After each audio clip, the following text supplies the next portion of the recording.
दोस्तों, भारत और ऑस्ट्रेलिया के बीच चौथे टेस्ट मैच का पहला दिन एक ऐसा दिन जिसने फैंस के रोंगटे खड़े कर दिए। स्कोर बोर्ड पर 250 रन तो थे, लेकिन ऑस्ट्रेलिया ने सिर्फ 2 विकेट खोकर दमदार शुरुआत की थी। फिर आया मैच का सबसे बड़ा ट्विस्ट। बुमराह, जिसे कहते हैं मैच का बाजीगर, उसने गुस्से में झोंक दी अपनी पूरी ताकत। एक ऐसा ओवर फेंका जिसने पूरे मैच को पलट कर रख दिया। दोस्तों, एक ही ओवर में बुमराह ने 3 बड़े विकेट उड़ा दिए और ऑस्ट्रेलियाई बल्लेबाजों के तो हौसले ही पस्त हो गए। और फिर रविंद्र जडेजा ने भी अपनी जादुई गेंदबाजी से ऐसा कहर भर पाया कि ऑस्ट्रेलिया के बल्लेबाज पिच पर खड़े होने की हिम्मत ही खो बैठे। वहीं वाशिंगटन सुंदर ने भी अपनी गेंदों से आग उगल दी। तो दोस्तों, पहले दिन के मैच की पूरी हाईलाइट आपको दिखाएंगे वीडियो में, लेकिन उससे पहले आप सभी को क्या लगता है, जडेजा, बुमराह या सिराज? आपके मुताबिक इनमें से सबसे खतरनाक गेंदबाज कौन है? अपनी राय हमें कमेंट्स में जरूर बताएं। और हाँ दोस्तों, आज का लाइक टारगेट है सिर्फ 500 लाइक्स का, तो अभी इस वीडियो को लाइक करना ना भूलें। तो चलिए अब आपका ज्यादा समय ना लेते हुए शुरू करते हैं वीडियो। दोस्तों, क्रिकेट का सबसे बड़ा महाकुंभ भारत और ऑस्ट्रेलिया के बीच चौथा टेस्ट मुकाबला मेलबर्न क्रिकेट ग्राउंड पर धमाकेदार अंदाज में शुरू हो चुका है। लेकिन दोस्तों, कहानी में बड़ा ट्विस्ट तब आया जब भारतीय कप्तान रोहित शर्मा टॉस जीतने में नाकाम रहे। और जैसा कि आप जानते हैं,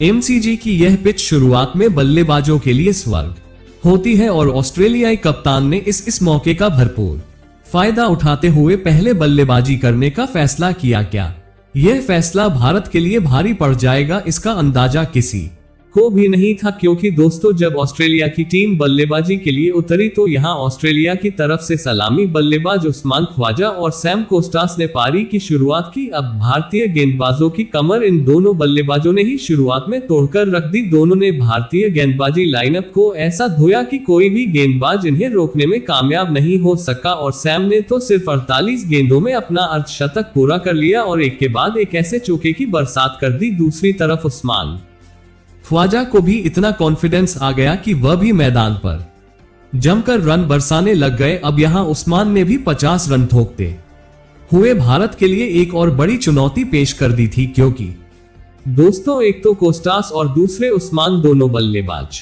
आउट होने का नाम ही नहीं ले रहे थे। लेकिन तभी टीम इंडिया के कप्तान रोहित शर्मा ने फैसला किया कि वो अपने थ्रोक के इक्के रविंद्र जडेजा को सैम कोस्टास के सामने लेकर आएंगे। और दोस्तों, सैम कोस्टास एक नए बल्लेबाज हैं और उन्होंने थोड़ी ही देर पहले विराट कोहली के साथ झगड़ा भी किया था, जहां विराट कोहली को उन्होंने कुछ ऐसा कह दिया था जिसके बाद विराट कोहली काफी गुस्से में नजर आए थे और उनको जाकर धक्का मुक्की भी करने लग गए थे। और विराट कोहली का ये रूप देखकर अब तो समझ में आ चुका था कि इस बल्लेबाज का विकेट गिरने ही वाला है। तभी 20वें ओवर में एलबीडब्ल्यू उनको आउट रविंद्र जडेजा ने कर दिया। जी हां दोस्तों, ये पहला झटका ऑस्ट्रेलिया के लिए किसी बुरे सपने से कम नहीं था। जडेजा की घातक गेंदबाजी ने सैम कोस्टास की 60 रनों की धमाकेदार पारी का यही अंत किया और इसी के साथ भारत को अपनी पहली बड़ी सफलता मिली। अब दोस्तों, टीम इंडिया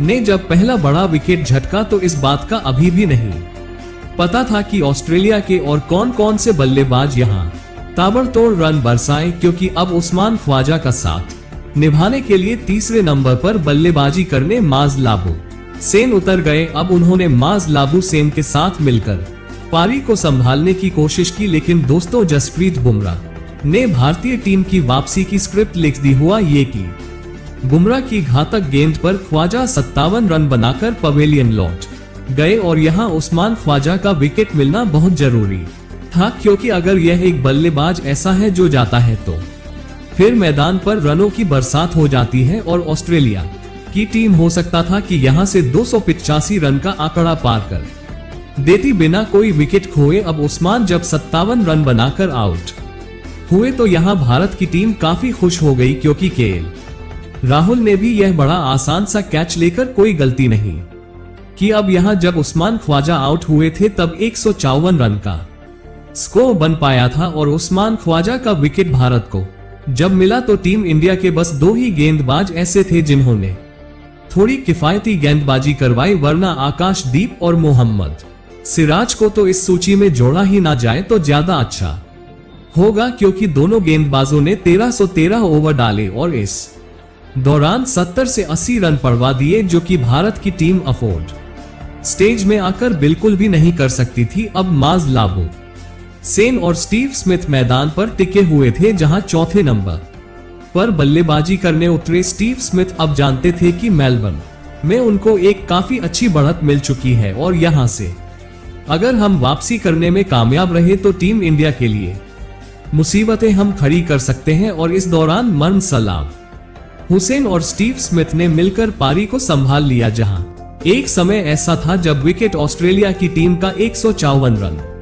पर गिरा था और यहां अब तीसरे विकेट के लिए 100 रन की साझेदारी की तरफ मानस लाबुसेन और स्टीव स्मिथ बढ़ने लग गए। अब दोनों बल्लेबाजों ने ठान लिया था कि मैदान पर शतक जड़कर आज वापस लौटना है और मानस लाबुसेन का बल्ला आज इस कदर चल रहा था मानो वो चौकों की बरसात करने के लिए ही आए हो। और दोस्तों, यहां दोनों बल्लेबाजों ने मिलकर अब ऑस्ट्रेलिया के स्कोर को अकेले दम पर 250 रन के पार पहुंचा दिया। टीम इंडिया पर मुसीबतों का पहाड़ कम होने का नाम ही नहीं ले रहा था और इस बीच होना वही था जिसकी उम्मीद हर किसी ने की। जी हां दोस्तों, भारत के लिए हमेशा मुश्किल वक्त में मसीहा बनकर जसप्रीत बुमराह ही सामने आते हैं और उन्होंने भारतीय टीम को उस समय पर मदद दी जिस समय पर भारत को सबसे ज्यादा जरूरत थी, क्योंकि दोस्तों हम सभी ने देखा कि कोई भी बल्लेबाज यहां आसानी से आउट नहीं हो रहा था। मर्न सुलाब हुसैन और स्टीव स्मिथ ने तो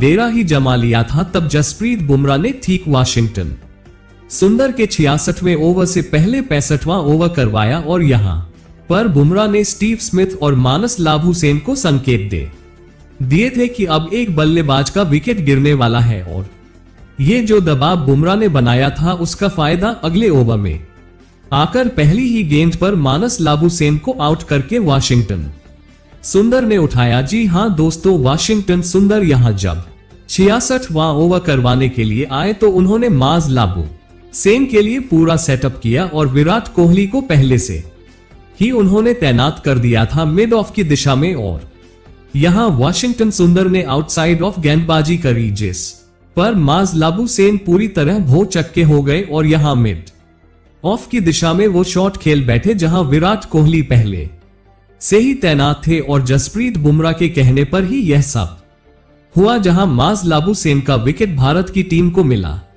और माज लाबुसेन इस दौरान 145 गेंदों में 62 रन बनाकर आउट हुए। अब माज का विकेट गिर जाने के बाद टीम इंडिया की थोड़ी दिक्कतें कम हुई, क्योंकि 83 रन की यह साझेदारी अब जाकर समाप्त हुई। अब दोस्तों, स्टीव स्मिथ का साथ निभाने के लिए ऑस्ट्रेलिया की तरफ से ट्रेविस हेड उतरे, जहां ट्रेविस हेड और स्टीव स्मिथ मिलकर साझेदारी को आगे बढ़ा पाते उससे पहले ही 7 गेंदें खेलकर बिना कोई रन बनाए जसप्रीत बुमराह ने ट्रेविस हेड को भी फंसा लिया। जी हां दोस्तों, 67वें ओवर की तीसरी गेंद पर ट्रेविस हेड को जसप्रीत बुमराह ने पवेलियन का रास्ता दिखाया और इस बीच जसप्रीत बुमराह की फुल लेंथ गेंद पर ट्रेविस हेड गेंद को छोड़ बैठे। लेकिन दोस्तों, आप तो जानते हैं कि बुमराह की गेंद थोड़ी स्विंग होती है, जिसके चलते यहां ट्रेविस हेड का विकेट गिरा और बिना खाता खोले ही इस अच्छी पिच पर ट्रेविस हेड आउट हो गए, जो कि भारत के लिए एक अच्छा